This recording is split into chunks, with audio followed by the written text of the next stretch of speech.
So it now gives me great pleasure to introduce our main speaker for this afternoon, Jatin.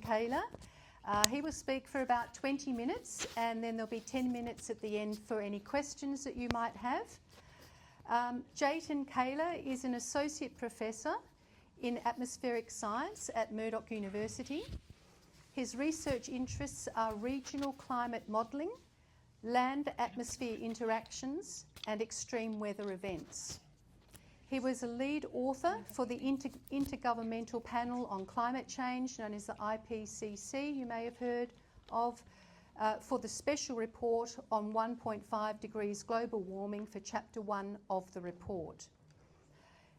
He is also the scientific lead for the Climate Science Initiative of Western Australia, a project which aims at dynamically downscaling the latest climate models used by the IPCC from their relatively coarse spatial resolutions of 100 to 250 kilometres down to 4 kilometres for southwest and northwest Western Australia. So I'd like to now hand over to Jatin, if you could welcome him, please. My accent is from Mauritius, in case you were wondering. I do live down the road, so I'm a Melville resident. Unfortunately, I can't stay for the whole event today. I've got a 6-year-old at home who's requested my presence, but I'll stick around for a while. So I've been asked to talk about climate change today here, which is a vast topic. I spent a whole semester teaching about it at university. But I thought I'd just paint the big picture for you here. So this graph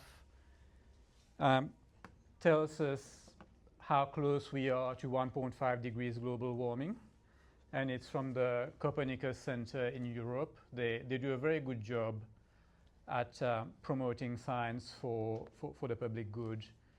But this graph essentially shows the trends, the observed trends, and then the shading is what we call an IPCC likely estimate that comes from models. So global warming reached an estimated 1.36 degrees in October 2024.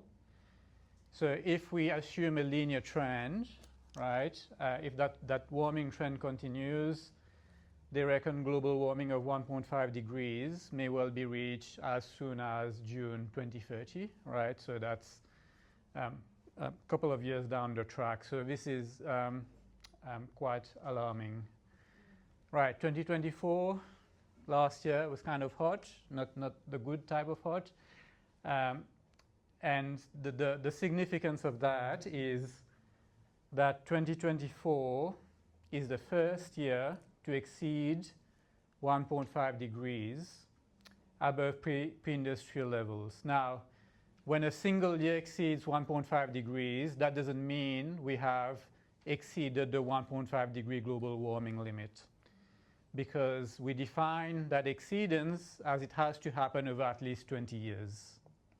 But what this means is that last year was the first year we've made that step into that window, right? Typically, you see a lot more warming in the northern hemisphere. That's simply because there's a lot more land there, right? Okay, so when this happens, a lot of people got a bit worried. And these folks here wrote a paper about this. They tried to quantify what is the significance that 2024 was the first year to have breached 1.5 degrees as a single year. They did the calculations, and what they've come up with is that whenever you're in that first year that has breached 1.5 degrees, it means that you are already in the 20-year period that we're likely to exceed that level, right? So what this is saying is that we're getting awfully close pretty quickly. And that is very, very relevant, because we have to keep pushing, because it's a very urgent problem. Okay, so it's not a matter of if, but when, unfortunately. I think you would be hard-pressed to find anyone who works in climate science who thinks that we will not breach the 1.5 degree limit average over a 20-year period, right? So it looks very much like, you know, we will breach 1.5 degrees. Now, as part of the IPCC 1.5 degree report, we were asked as scientists, what do we need to do to prevent this from happening? And we said net zero by 2050. Now, the problem with net zero is that the net is complicated, right? Everyone likes to focus on the net part because it's the bit that you can't really quantify very well. It's the bit that perhaps you know, you can greenwash, perhaps you can even make a business out of it. But the point is that whilst carbon dioxide removal technologies exist, right, there is no way they can be deployed at large enough scales to make a real dent in the carbon budget of the atmosphere, right? Now, one could argue that, okay, let's do things like carbon sequestration, revegetation, regrow forests, and these are all good things, and they should be done. I'm all for it, right? The problem is we don't have enough land, right? We don't have enough land to grow enough forests that are never going to be chopped down to absorb enough carbon fast enough, right? So what do we need to do? Well, we need to reduce emissions. And how do we do that? A big part of it is electrification, right? So I think that's the bit that's often lost on people, right? The urgency is right now, and the time to reduce emissions is now, right? Okay, what's happening with carbon dioxide in Earth's atmosphere? This is a graph of carbon dioxide concentrations taken at Mauna Loa in Hawaii. It's the one location on Earth where we have the longest observations of carbon dioxide concentrations. And that graph was last updated last week, May 9th, 2025. Okay, so you see that zigzag that happens every year. That's just the carbon cycle, right? In the northern hemisphere, there's a lot more land. As trees photosynthesize, they take in the carbon dioxide, and then it gets back out. Okay, so this is the increase in carbon dioxide that we've been measuring since 1960, right? So the trend is up.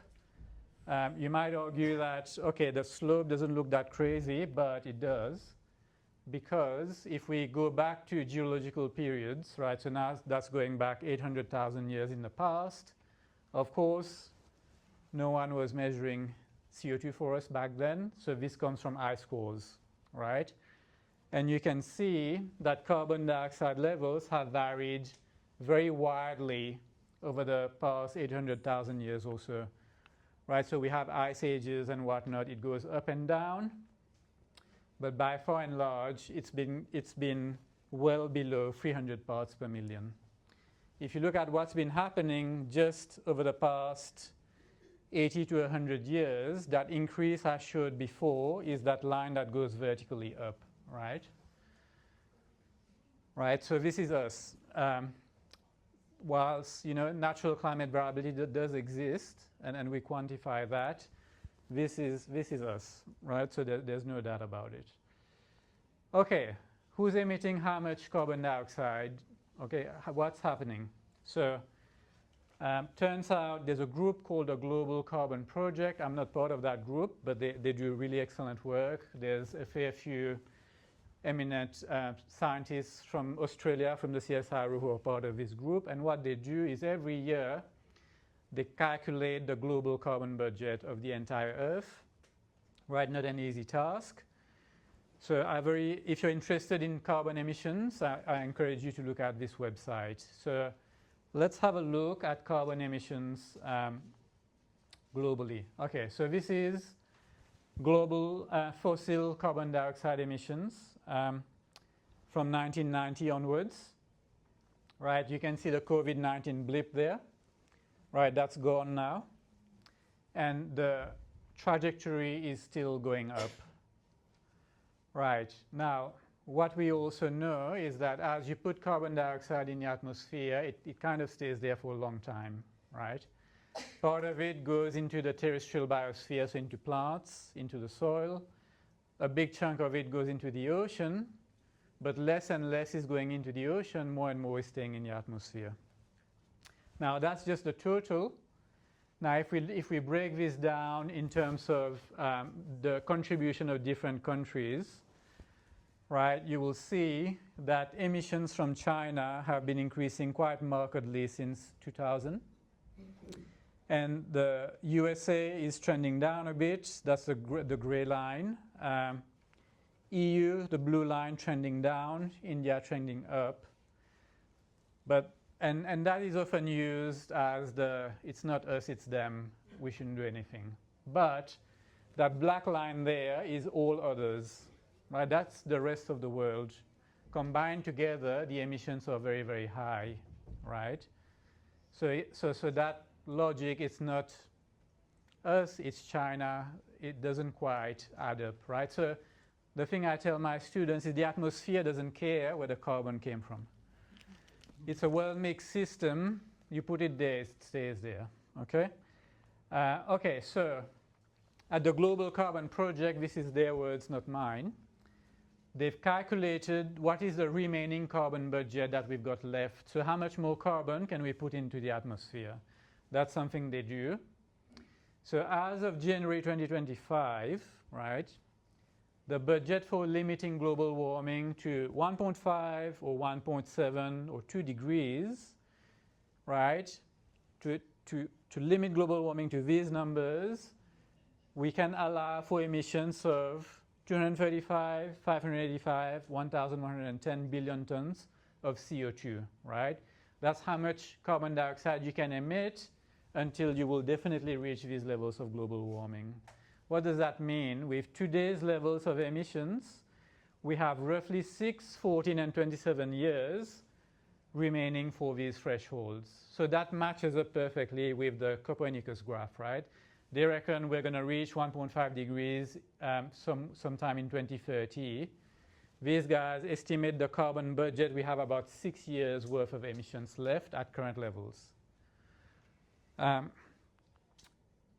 Okay, so this is now looking at global annual carbon dioxide emissions from 2000 to 2024, right? Each bar is 1 year, right? So the thing here that stands out is, yes, emissions from China are increasing markedly. You've got the USA next, India also going up, EU trending down. Bunkers is basically big ships that burn a lot of fuel. And ROW is rest of the world, and we are part of that, right? So if we look at this on a per capita basis, right, lifestyle matters, right? So per capita emissions for the world, that's the bit in black on the left. The rest of the world, and we have China going up. USA is trending down, which is a good thing, but they're still very high. India, slowly trending up, EU is coming down. So what about Australia alone? This is the estimated annual fossil CO2 emissions from Australia. So we've been trending up. We've kind of plateauing at the moment. We'll see how this evolves over the years. But where does this come from? So this is emissions based from source. So we can see that emissions from coal-fired power generation is going down, and that's a good thing. And we are seeing this, that no big venture capitalist is willing to put their money in new coal-fired power stations. Oil has been trending up. Gas is going up. Emissions from cement, right, hasn't been changing a lot. Emissions from flaring shows a bit of an upward stick there, but the main thing is that whilst coal is trending down, oil and gas emissions are going up. So if we look at energy consumption, right, where does that come from? A lot of it has been coming from coal. That's going down. which is the right trend. Emissions from oil have been going up. There's a few blips there. Emissions from gas, as we know, is increasing. Hydro, more or less the same, and renewables is trending up, right? So we are moving in the right direction, but a bit slow. Now, I thought it would be nice to compare, because everyone likes to blame China. Let's look at emissions from Australia versus China. So now this is annual energy consumption. On the left is Australia, on the right is China. Now, of course, significantly more people in China, right? Their energy consumption is enormous, right? It's massive. It's 100 exajoules, whereas ours is only 2.5. Worth noting that coal, oil, and gas are still the dominant form of where we get our energy from, right? Renewables are orders of magnitude lower. But if you look at the same thing now on a per capita basis, right? So this was total. That's what we expect to find. On a per capita, on the left, Australia, on the right, China. Now notice the scale on the y-axis is double for us, right? We're still getting a lot of our energy from gas.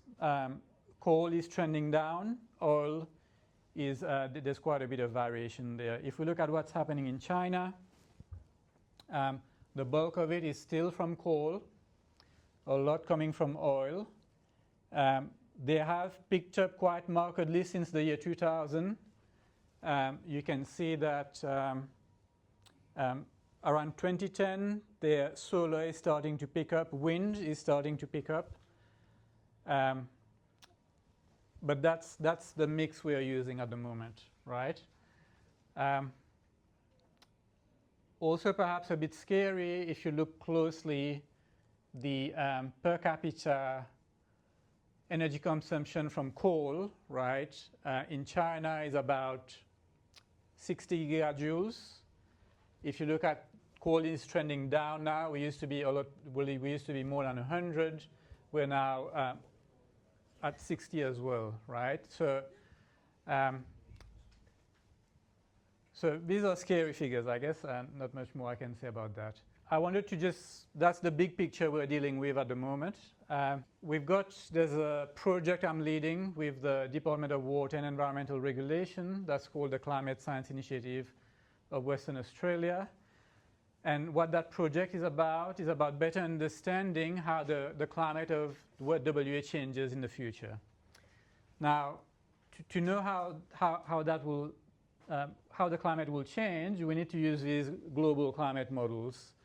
This is how they work. We cover the globe in boxes, and we solve a bunch of mathematical equations at each box.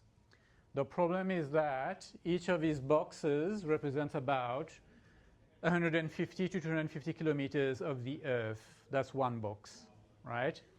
Now, we can't really use these models to make decisions regionally, because that's what the southwest of WA looks like in one of these models. So that's topography, height above sea level, right?